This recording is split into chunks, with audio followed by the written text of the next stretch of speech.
Sherwood. Read, watch, listen. The Tale of Johnny Town Mouse by Beatrix Potter. Johnny Town Mouse was born in a cupboard. Timmy Willie was born in a garden.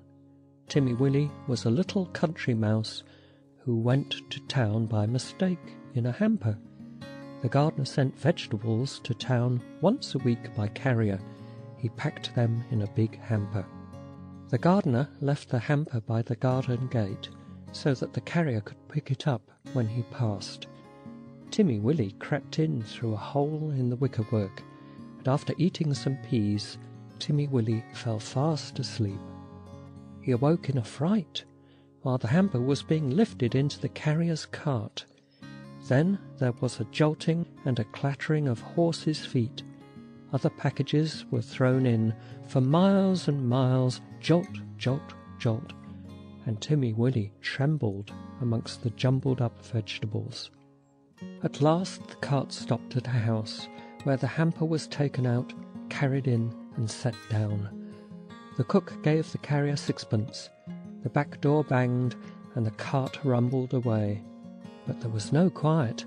There seemed to be hundreds of carts passing.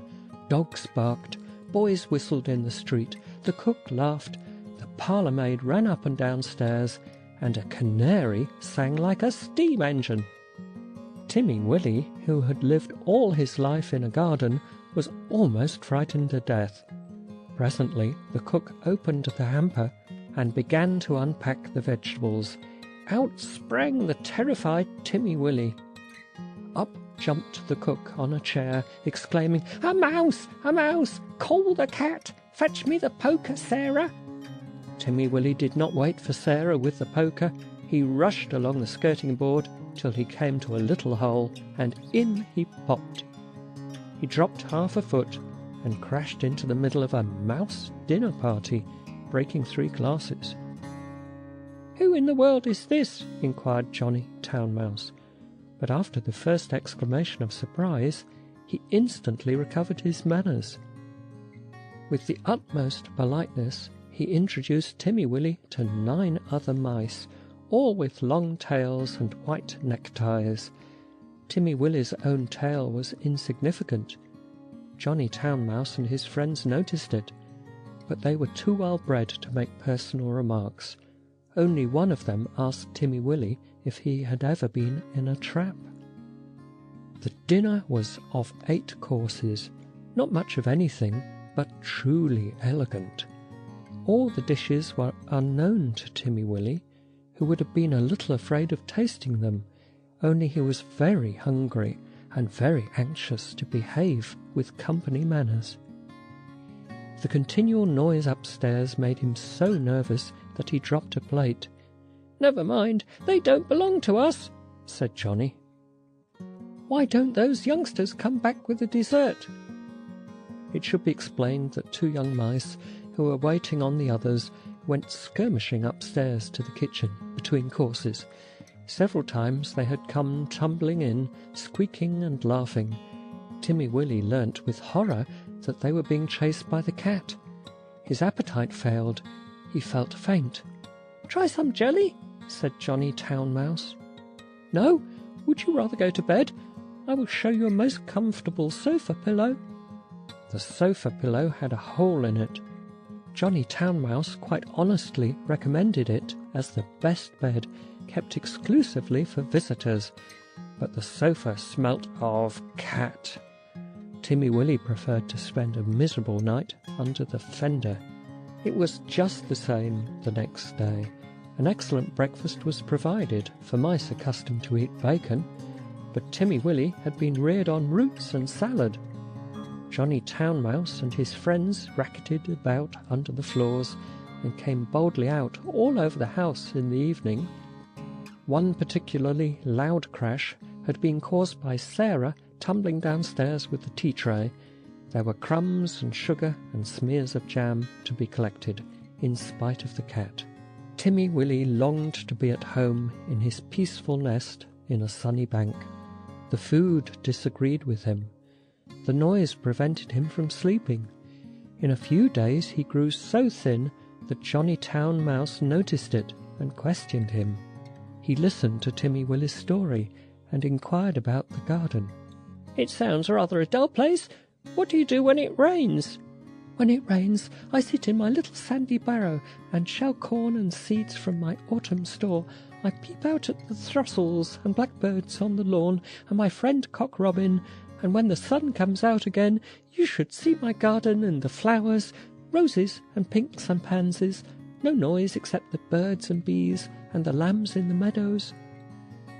"There goes that cat again," exclaimed Johnny Town Mouse. When they had taken refuge in the coal cellar, he resumed the conversation. "I confess I am a little disappointed. We have endeavoured to entertain you, Timothy William." "Oh, yes, yes, you have been most kind, but I do feel so ill," said Timmy Willie. "It may be that your teeth and digestion are unaccustomed to our food. Perhaps it might be wiser for you to return in the hamper." "Oh, oh!" cried Timmy Willie. "Why, of course, for the matter of that, we could have sent you back last week," said Johnny, rather huffily. "Did you not know that the hamper goes back empty on Saturdays?" So Timmy Willie said goodbye to his new friends and hid in the hamper with a crumb of cake and a withered cabbage leaf, and after much jolting he was set down safely in his own garden.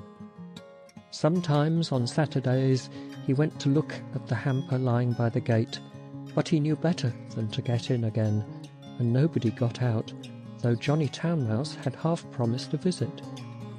The winter passed, the sun came out again. Timmy Willie sat by his burrow, warming his little fur coat and sniffing the smell of violets and spring grass. He had nearly forgotten his visit to town, when up the sandy path, all spick and span, with a brown leather bag, came Johnny Town Mouse. Timmy Willie received him with open arms. "You have come at the best of all the year. We will have herb pudding and sit in the sun." It's a little damp," said Johnny Town Mouse, who was carrying his tail under his arm out of the mud. "What is that fearful noise?" He started violently. "That?" said Timmy Willie. "That is only a cow. I will beg a little milk. They're quite harmless, unless they happen to lie down on you. How are all our friends?" Johnny's account was rather middling. He explained why he was paying his visit so early in the season. The family had gone to the seaside for Easter. The cook was doing spring cleaning on board wages, with particular instructions to clear out the mice. There were 4 kittens, and the cat had killed the canary. "They say we did it, but I know better," said Johnny Town Mouse. "Whatever is that fearful racket?" "That is only the lawn-mower. I will fetch some of the grass clippings presently to make your bed. I'm sure you had better settle in the country, Johnny." We'll see by Tuesday week. The hamper is stopped while they are at the seaside." "I'm sure you will never want to live in town again," said Timmy Willie. But he did. He went back in the very next hamper of vegetables. He said it was too quiet. One place suits one person, another place suits another person. For my part, I prefer to live in the country like Timmy Willie. End of The Tale of Johnny Town Mouse. Thanks for watching Sherwood. Scan the QR code to download our free app. Subscribe for unlimited access to books, audiobooks, podcasts, movies, and shows. See you next time.